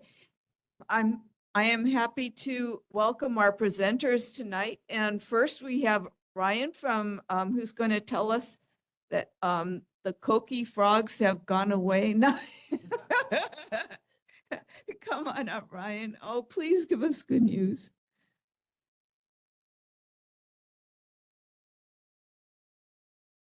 Oh, you look very familiar. What? Tell us your name again. My name is Nate Doobie. I'm the manager for the Oahu Invasive Species Committee. We work in conjunction with the Department of Land and Natural Resources, especially the Division of Forestry and Wildlife, as well as the Hawaii Department of Agriculture and Biosecurity. Welcome back. Hi, I'm Jessica. I'm with the Hawaii Department of Agriculture and Biosecurity Office. Hi, Jessica. Hello, Ryan Chang, Division of Forestry and Wildlife. Yeah, unfortunately, it's not like the best news. So I reported last year, literally last year and a day, I think, or one day before last year, that we're gonna try and do some drone spraying in Kuli'ou'ou to control the koki populations. I'm sure many of you remember that. I wrote up a report. Sure most of you guys have this. With the support of HDO and OS, we have successfully done some drone spraying in Waimanalo. There was 3 sprays that took place, actually 4 sprays over many different nights to have it all come together. Unfortunately, the drone spray is not as effective as we thought it would be. We're continuing to monitor the Kuli'ou'ou population and the expansion of that population.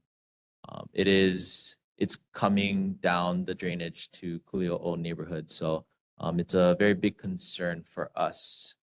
There's also sheets that I sent out. The very colorful sheet is a preliminary sheet where one of our high schools in Hawaii have been doing some eDNA studies. We sent them several koki frogs across the island. There's 3 main populations: Waimanalo, Kuli'ou'ou, and Palolo. And the student has dissected them, and we're figuring out that we do not know what kind of impacts they're having on some of our species because we don't have the primers for those insects, basically. They may be impacting native species that we don't have the primers for. So could be endangered species. A lot of it in that right column, that's the Kuli'ou'ou one. That is all unclassified insects or, bugs or maybe even small birds, possibly. And then my last figure, there's a map of the Kuli'ou'ou and Waimanalo population.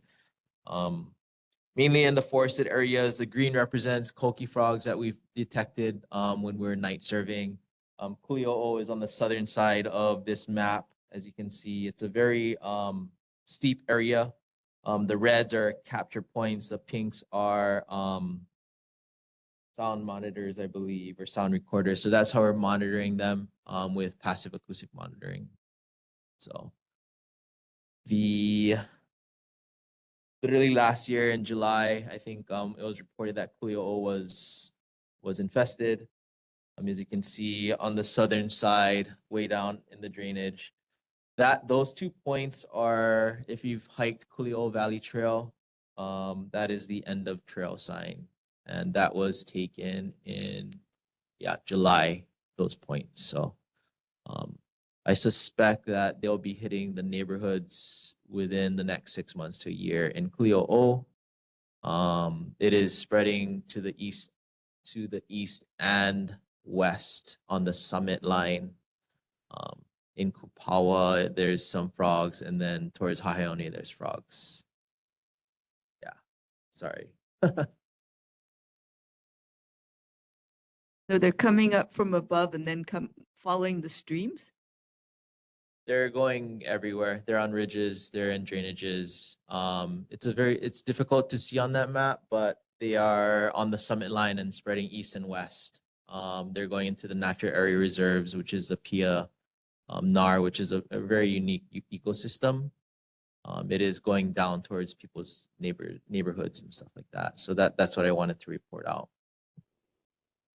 Question from Bill? What about the stream here? We haven't detected any in Wailupe, but I think HDOA has maybe a better read on that. They get all the reports there. There hasn't been any reports yet. So no reports in Wailupe, Ainahaina area. Right now they're relegated to Kupawa, which is a ili of New Valley. The sprays are not that effective? Is that? Yeah, so we wanted to use the drone to spray because of the steep terrain at night. We are pivoting to a different plan where we're gonna try and fly infrastructure up, hoses, pumps, and fly in citric acid. We attempted to do a drone spray in the summertime for Kuli'ou'ou, just trying to do something about it, but we couldn't get in because of the weather. Once they're lower, not in the difficult to reach terrain, will it be easier to treat them then? If they get down into the valleys where people live? Yes, it will be easier to treat, but we can stop it basically at the forest edge where it's easy to get to. But it's still, we still aren't running containment on the ridges because of how steep the terrain is and stuff like that. So it is spreading in the natural areas outward from there is what we're seeing. Thank you. If you can catch them. You can eat anything once. No, I wouldn't eat them. I wouldn't touch them because they do carry rat lungworm disease. We wash our hands a lot of times. So yeah. Oh, great. Yes, please go ahead, Will. Yeah, first, thank you for what you guys are doing. I live in Kuli'ou'ou and we have heard them, but it hasn't been too bad. I guess I'm wondering, is there like if they do spread beyond the wild areas, can you still use that type of treatment in residential areas? Yes, there's citric acid is the only legal method of controlling them. We can hand capture frogs as well. So we have a very robust volunteer program in Waimanalo. There's volunteers that come out and a lot of these points that you see on the Waimanalo side, they've actually went out and has captured them and stuff like that. So Are you guys finding that to be effective? it's effective for containment. So hand capturing on the borders. This is the reservoir on the Waimanalo side, and then that's Pu'okona on the eastern side. We regularly, weekly go out there and we listen and we can capture what we can on those borders. Mahalo.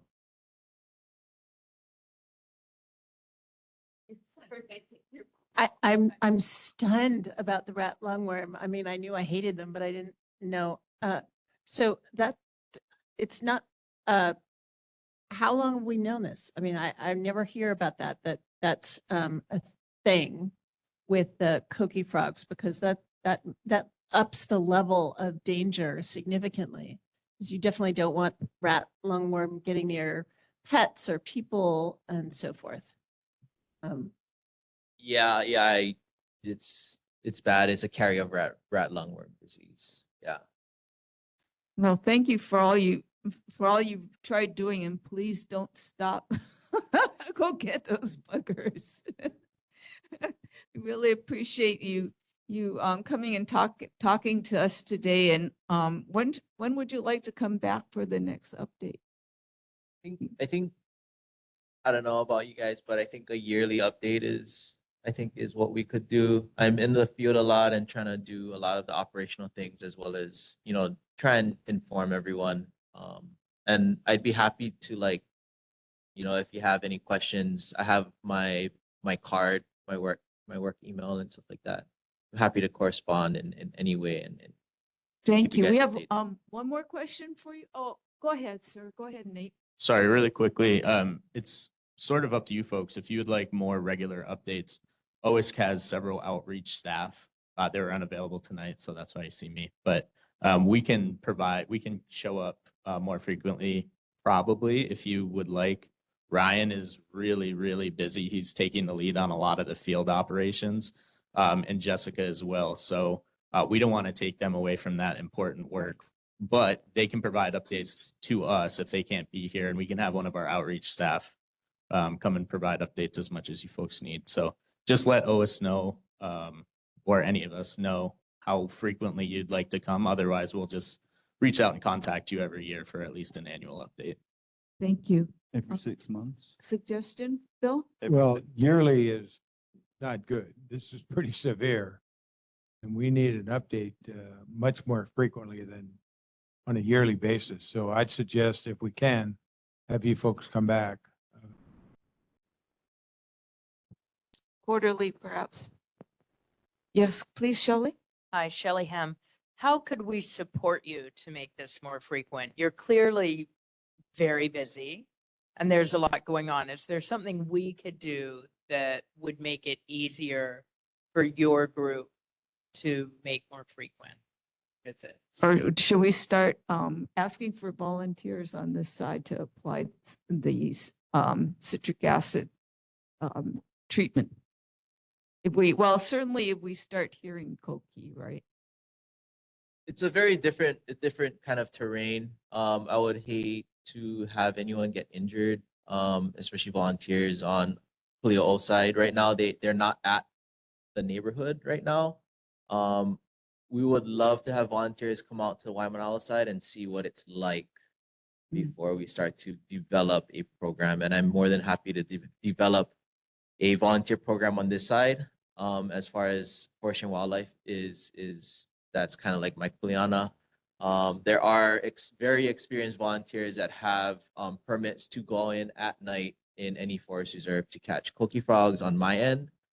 This was developed on the Waimanalo side, but if there are gung-ho people that want to develop those skills, we have the Waimanalo side that's open and we can develop those skills.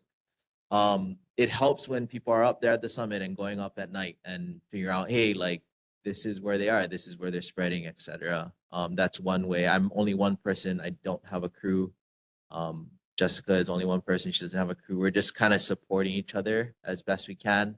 Currently, we're in the process of hiring a crew. That's 4 people. That would be every single night going out and doing treatment, whether it be Waimanalo, Kuli'ou'ou, all that stuff. So we are trying to do our best. We know. Sherry, go ahead. Oh, yep. Sherry has a question. Thank you very much. Maybe we could ask Dave Day to go back to our governor, Governor Green, to give you some more money so you can have more people than just you, because they're not taking this seriously. But I wanted to ask you about, I know it's not coqui. There's another little frog that came into being when the coqui problem started to come around. It's a size smaller than a quarter, and they're little chirpy green, teeny little frogs. This a size of a quarter or smaller. And I haven't had a big problem lately because it's been so dry. But when we get heavy rains, they come back and you think you have birds at night. You hear chirpy, chirpy, chirpy, chirpy. What can we do to deal with that when they come back? So what you're probably hearing is greenhouse frogs, which are basically the cousins of the coqui. They're the same genus. So you can treat them similarly like how you treat koki, is citric acid. However, the thing with citric acid is it's very volatile, or it degrades very easily in the environment. So it's not best to use as a preventative. It's only used if you have like an active frog activity on your property. So if you feel like you're seeing a lot of greenhouse frogs or even koki, we use a 16% citric acid. So we use 100%, 99% granular citric acid food grade, and dilute it in water to a 16% solution. So basically it comes out to like 1.28 pounds per gallon of water. And you can spray that liberally on your plants if you have an active frog infestation. It won't work to prevent them, but if you have issues with frogs in your property, that is usually what we use to treat frogs. If we're near the golf course, the wildlife golf course, is that what's encouraging us to have so many? Because I've grown up here since pre-statehood, never had those frogs, and only when we heard about koki, I thought in the beginning, oh, we've got koki, because I heard the chirpies, constant chirpy, and they were little, but they're obviously not koki. But anyway, would the golf course habitat be encouraging that? I feel like, it could contribute to it, but honestly, they live basically on anywhere. If you have leaf litter, if there's leaf litter on the street, if there's leaf litter near your home, your neighbors, they're basically living on there. They're not like arboreal frogs. They stay closer to the ground. So anywhere where there's a lot of green, a lot of grass, yeah, definitely they'll be around in that area, very moist. They don't tolerate heat very well. So you'll probably see them a lot more closer to like water sources. They're not aquatic. They'll be closer to like a faucet or your hose or like somewhere that's really damp. Yeah, okay. Yeah. And where do we buy the stuff you're talking, the citric acid that you're talking about? Lowe's, Home Depot? So it's a food grade citric acid. So I believe maybe Chef Zone sells citric acid by bulk. Okay. Because you're gonna have to use a lot. 1 gallon is you have to use 1.28 pounds per gallon. So that's kind of a lot of of product. We purchase ours directly from the manufacturer because we're using 50-pound bags at a time. And we use multiple 50-pound bags. So thank you. But yeah. Thank you. Let's just have one more question because we do have another presentation. Okay. Thank you very much for coming tonight.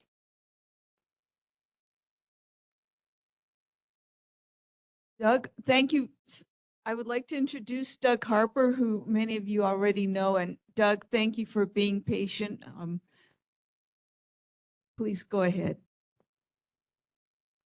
Thank you, everyone. Doug Harper with Malama Mauna Lua. Do you want to introduce yourself? Aloha mai kākou. My name is Yokepa Frederick from University of Hawaii at Manoa. And so I'm going to talk a little bit about our Green Stormwater Infrastructure Program, but a couple things since I have the mic before that. One, they get a lot of funding from the state. So be on the lookout. They'll send out flyers where they're looking for people to help support initiatives that are going for the legislature to get funding for them. So if you're hearing tonight about the serious issues that they're dealing with, make sure you get on their mailings or whatever it may be to find out where there's ways you can help besides going out and doing removals. So that's something I think that's really important to keep in mind, especially now with federal funding drying up. But before I get into the GSI stuff, I think some of you might have heard that Mauna Lua Bay was recently designated a fisheries management area. That was a long process that we had been working on, really started in about 2017. This particular initiative, we are going to be holding an event next on, unfortunately, I saw today it's November 5th, which is when your guys' next meeting is. So I'm going to see if Dark can get it to switch. But it'll be at the Aina Haina cafeteria. And so we're going to be going through a little bit of the ways we're looking for people to help support, make sure that it's successful. So hopefully we can get that kicked forward or back a day. But with regards to the green infrastructure, I know I mentioned this a couple of months ago. I brought up that we had gotten a grant from the Department of Health to be able to install green infrastructure on a select number of homes here in the Wailupe watershed. So if you don't know what green stormwater infrastructure is, or GSI, basically when it rains, because we've paved everything, because we've altered the environment so much, it runs off the pavement. It picks up all the oil and gas and pollution, transports it to the bay, significantly degrades the water quality of the bay. But the additional issue that a lot of people around here will care about is because the water isn't being picked up by vegetation, it isn't soaking into the soil, you're increasing the amount of volume that goes into the streams and increasing the likelihood of flooding. And because of all the paving, it's hugely from the residential areas, there's not a whole lot of really easy fixes. And one of the best is to have people install green infrastructure at their house. And so that is things like rain barrels, rain gardens, planting a tree, finding ways to try and mimic that natural system so that it's not just running off of your property and going out into the streams. We did a study with just a select number of homes in the Ainahaina area, and that if everyone, and this isn't likely or even any sort of expectation, but if everyone put in their property the idealized amount of green infrastructure, you can reduce runoff coming from the land by 90%. So it's not insignificant. We put in for a grant recently from the Department of Health to be able to buy rain barrels and install them on people's property. We were fortunate to get that.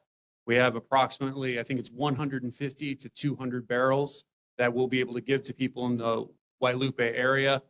How you get involved, and so Kepa for his capstone project as a senior year is helping us set that up and run it. So I'm going to hand off to him to pick up the rest of it. Thanks for the introduction, Doug. So for our application, again, it's going to be through the Wailupe Valley community primarily.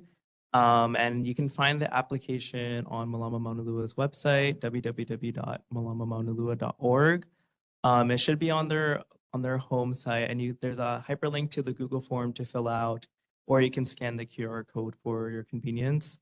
On the Google form, there's just like the baseline questions of providing names, address, email, so that we can continue to be in contact with you. And further along in the Google form, there is information about what is required for the installation of the rain barrels. So it goes over the size of the rain barrel, how much space you need on your property to actually securely install it. And if there's like rain gutters available on your property, identify if you're a homeowner or if you're renting. And if you're renting, you have to get permission from the person who owns the property. And so that kind of information is on the Google form.